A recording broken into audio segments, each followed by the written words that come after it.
Hey everyone, it's Anese, obviously. Hi, so I just wanted to wish you a very, very, very happy and safe and healthy Thanksgiving. I wanted to offer a couple things to be thinking about over the holiday weekend. I know this is a very different holiday weekend for, I think, all of us, actually, depending on how you're doing it, how you're planning it, how you've changed your plans. I know I saw a thing this morning that said that 61% of Americans have changed the way that they're celebrating this year. So, myself included.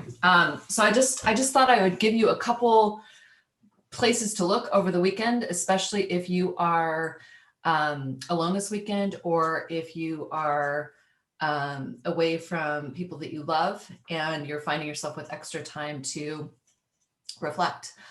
Personally, I am going to be doing hiking and grilling halibut outdoors with my sister.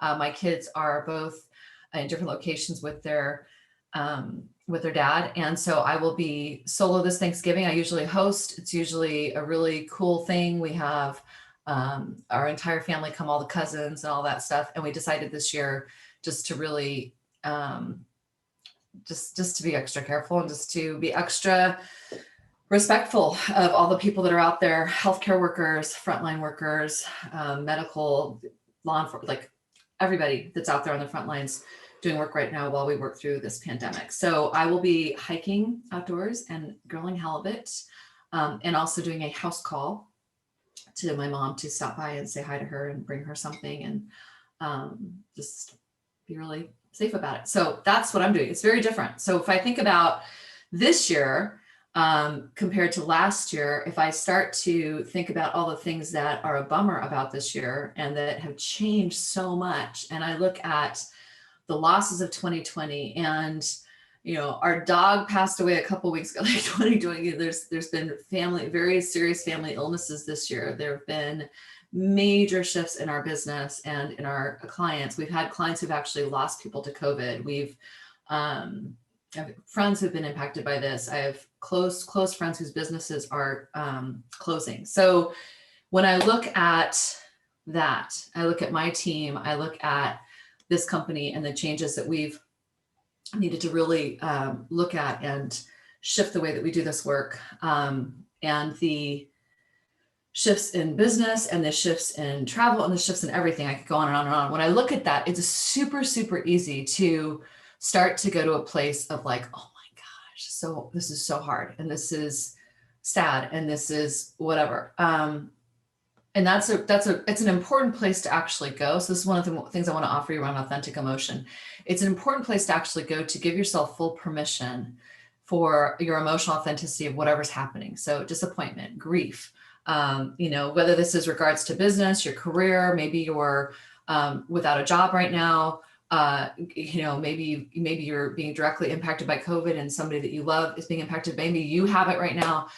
It is so easy to try and bypass that and go to the positive side. And what I want to just offer is the emotional authenticity and allowing yourself to grieve, be frustrated, be angry, disappointed, and to really just allow yourself that space. And then to also include the people that you love in that space as well, people that you can really have a safe space to talk to and to process how you're doing. And that might actually be a therapist. It might be your coach if you're working with a coach. It might be your best friend, your sister, your family, whoever it might be. You just want to make sure that they can hold a really safe container for you. By safe container, I mean they're not going to jump in, try and fix it, try and point you to the bright side. Oh, but look, everything happens for a reason. We don't want that right now. By safe, I mean they're not going to pile on and go, oh my God, I know, but do you know what's happening to me? This is so much worse. They're not going to bring the attention right back to them. This is a safe space where you can just process what's happening for you, share your authentic feelings, and have basically, I call it a container to be where you're at. The thing about allowing yourself full emotional authenticity is that when we allow ourselves full authentic emotional authenticity, when we do that, the energy of that emotion can start to work itself through, and then we're in a different place where we can start to see what do we want to actually do with it. So that's one thing I want to offer you is just emotional authenticity this weekend, whether that's journaling, talking to somebody, or just allowing yourself to have all the feels. So that's one. The other thing to play with this weekend, especially as we're heading into December and the end of 2020, is really looking at anything that's happened this year. How has it happened for you versus to you? Like, so these are some of my exploration hacks when I'm feeling really like overwhelmed by everything that's happening, or I'm feeling I'm starting to go down that spiral that I think most of us know what that spiral looks like. I'll start to look at, well, how is this happening for me versus how has this happened to me? I'll look at what are the gifts in this? What is the learning I'm supposed to be having out of this? What is this event, this situation, this change in plans, this complete upside down flip of what I thought things were going to be? Like, what is this actually asking me to become? Who is this asking me to become in my life? What is it asking me to learn?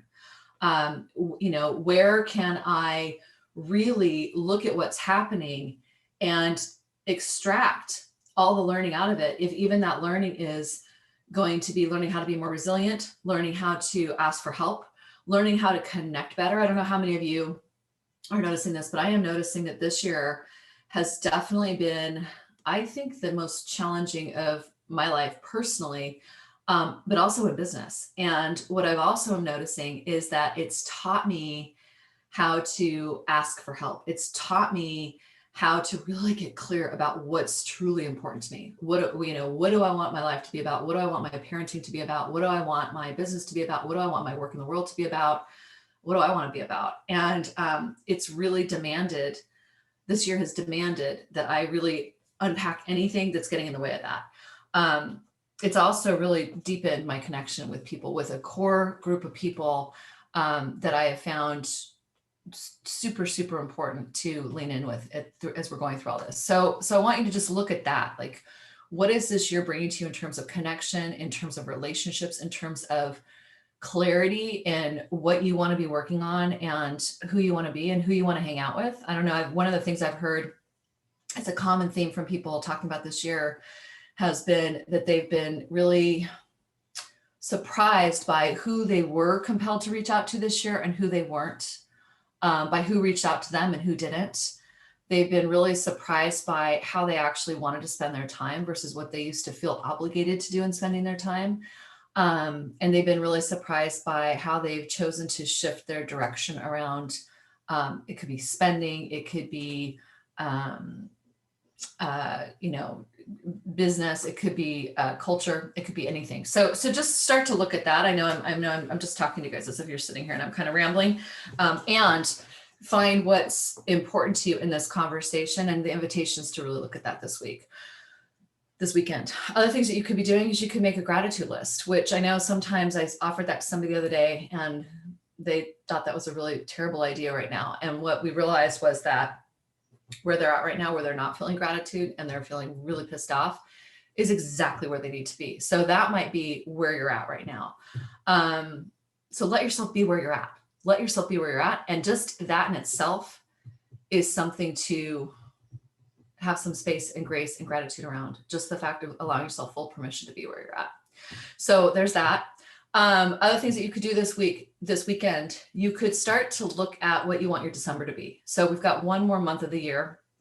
I personally, my team and I are working on some really interesting things that I didn't expect we would be working on, but I've done a lot of, I've had a lot of meetings with some of you especially in the last month. And we're going to be offering a special session for your team. That I'll put out in a broadcast next week. We'll be offering a special session for your team that you can have me come visit you virtually, and we can do work around burnout, resiliency, and moving into the new year, closing out this year, moving into the new year. So that's coming. That'll be announced next week. We'll also be doing some really cool things in 2021. So we've completely, after a lot of soul searching and a lot of experimenting and a lot of asking myself these questions I just offered to you, we've completely turned this work around in different ways to serve what is important now. And what is important now is very different than what was important a year ago in terms of how this work serves people, you. So watch for that. That'll be coming in 2021, but you'll see some stuff starting to unfold in December. So the invitation is for you to start looking at, what do you want your life to be about in December? And how do you want to use December to set yourself up for 2021? Things to be thinking about there are closing out 2020 and the gratitude piece, what you learned, who you've become. Oh my God. You guys know that I do this exercise every year at the end of the year. I usually publish something on my blog about it. You can go look back at past blog posts. And the thing is a practice of closing out the year and opening up the new year. Holy smokes. If there wasn't a year to do that for, this is the year. If there was never a year to do that in the past, this is the year to do that. So that's it. I hope this is helpful. Please take, toss, use whatever serves you. I'm never attached to anything. I just want to share some thoughts. I have tremendous gratitude for every single person watching this right now. Thank you for spending the time to be with me on video. Thank you for spending the time to read and apply my books and this body of work in your life. Thank you for paying it forward to the people that you love and lead. Thank you for engaging in our programs. Thank you for sharing this work. Thank you for showing up in the world like you do. Thank you. I'm grateful for it personally. This business is grateful for it. Our culture is grateful for it. And there's a lot of people, I am sure, that you love and that you lead that are incredibly grateful that you take the time to do this kind of stuff. So much love to you. I'll see you next week.